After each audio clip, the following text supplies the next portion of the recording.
Yan, nakikita nyo po yan, medyo malalakas ang alon. uh, Medyo delikado nga mag swimming, pero mababaw lang banda rito sa kabilang side niya. Yan, makikita mo naman yun. Nagngangalit ang alon, sunod-sunod siya. Okay, pero maganda rito. It's fun to be here. Yan. Hi there, this once again. Dito naman tayo sa panibago nating adventure. Dito tayo sa may isang lugar dito sa may Cavite, somewhere in Cavite. Medyo nakikita nyo yung malaking alon. Medyo malakas ang alon, pero subukan natin mag-swimming ngayon. Dahil syempre, it's a rest day. So it's time to relax and see the beauty of nature. Medyo may mabagyo, pero masarap maligo. Mamaya mag-swimming tayo sa beach, and meron din ditong swimming pool. Mamaya subukan natin mag-swimming. Medyo malakas ang alon, medyo nag-aalangan ako maligo, pero susubukan natin mamaya. Pag hindi natin kaya, mamaya pupunta tayo doon sa may bandang swimming pool. Mamaya. Pero mukhang kaya naman natin dito banda. Nakikita nyo yun, may pampang naman doon eh. Medyo mababaw, dyan tayo maliligo mamaya. Yan. Summer in Cavite. So samahan nyo lang po ako dito. Papakita ko lang po sa inyo yung paano tayo magsaya, paano tayo maligo, paano tayo mag-rest sa ating rest day. So here we are. So maliliit na alimango yata to. Nandito sila sa may pang banda. Medyo malalakas ang alon. Nagngangalit yung alon. Nakikita nyo po yun. Nagngangalit yung alon yun. Puntaan lang natin itong mga alimasag pala yun. Mga maliliit na alimango. Ayan. Ayan po. Maliliit na alimango. Okay. Ayan po. Malakas talaga yung alon. So medyo nakakatakot.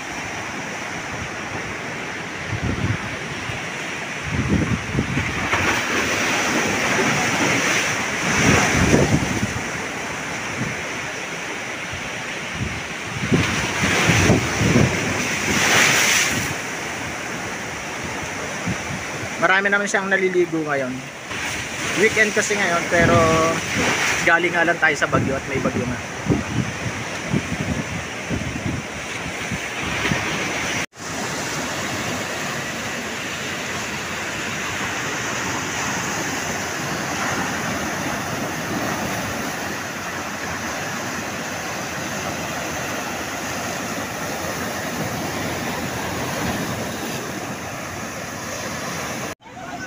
Look at the shell. Ito yung mga shell na naiipon dito sa gilid ng dagat na tinatangay ng alon. Kaya sa lakas ng alon, ito ang naiipon sa dami, di ba? Pero ang pangpang niya nandirito. Ano, tulad niyan. Kaya ipon na ipon siya rito sa side na to. Dami, ano? Ayan. Nakikita niyo yan. Iba-ibang shell yan. May tulya, may kung ano-anong shells, at mga rocks. So heto na, susubukan na natin ngayon maligo dito kahit malakas ang alon. Tara guys.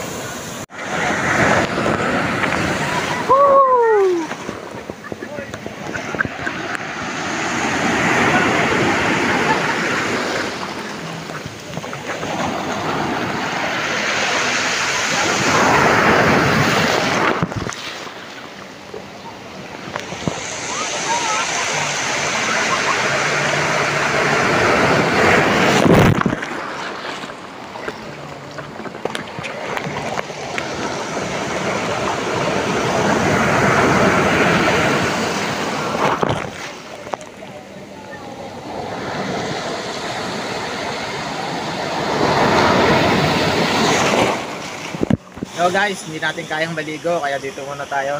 ano muna tayo na kunyari, ano tayo, lifeguard.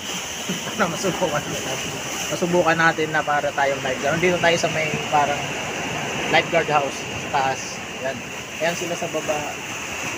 Marami sila dyan. Ako lang dito sa taas. Yan. Makikita nyo. Yan, ang taas. Ako muna kunyari lifeguard. Tatanawin ko lang sila dito. Lakas ng alon eh. Lakas ng alon. Yan po sila nasa baba. At ako'y nandirito sa taas. Hanggang tanaw lang muna. Ayokong maligo dahil ang lakas-lakas ng alon. Ayan, so sila nag-i-enjoy sila sa paliligo. Ayan. Nag-i-enjoy sila sa paliligo.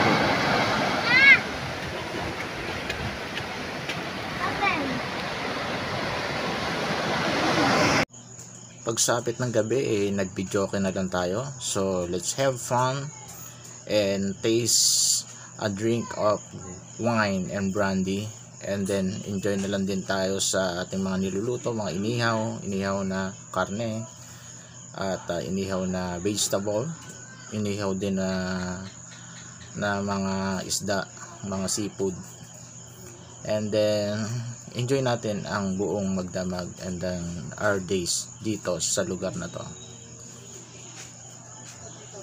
And then kinabukasan nga, let's enjoy the beauty of nature bago tayo umalis. Ayan, mapayapa ang dagat pero nagngangalit pa rin ang alon. So see you